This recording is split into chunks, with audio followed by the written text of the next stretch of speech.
Middle ক্লাসদের এমন একটা ভালো স্বভাব, আমার বিয়ের কাপ প্লেট ডিনার সেট এখনো আছে। কারণ কি জানেন?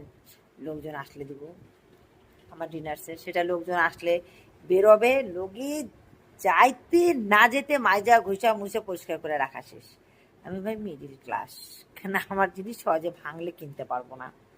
2 নম্বর কথা, যদি ভালো একটা বিছানার চাদর পাতি কিনি, তাহলে সহজে পাতবো না। কারণ কি জানেন? লোকজন আসলে পাতবো।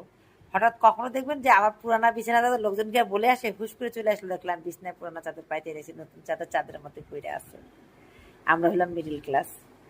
মিডিল ক্লাসের সব থেকে ভালো একটা গুণ যে ওরা নিজেরা ভালো জিনিস ব্যবহার করে না, অন্যের জন্য তুলে তুলে রাখে। কারণ কি? তারা মিডিল ক্লাস। যেমন আমি মিডিল ক্লাস।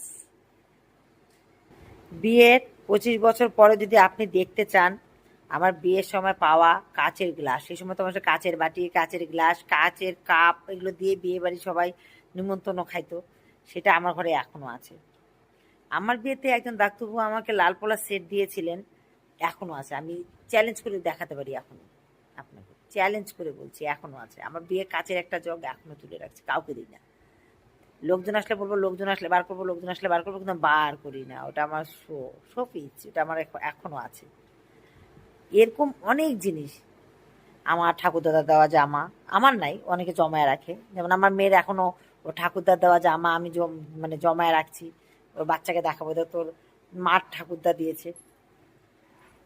আমার শ্বশুরমশাই আমার আশীর্বাদের শাড়ি, আমার বিয়ার শাড়ি, আমার শ্বশুরমশাই দেওয়া লাস্ট শাড়ি, উনি যে বছর মারা যান সে বছর আমাকে একটা শাড়ি দিয়েছেন, সে যত্ন করে সুন্দর করে রেখেছি। এটা এটা আমরা মানে আমাদের মিডিল ক্লাসের স্বভাব, আমরা এই সমস্ত জমিয়ে রাখতে ভালোবাসি। এটা কি জমিয়ে রাখা না, এটা একটা ভালোবাসা। ভালোবাসাকে আমরা খুব সুন্দর করে ধরে রাখতে পারি।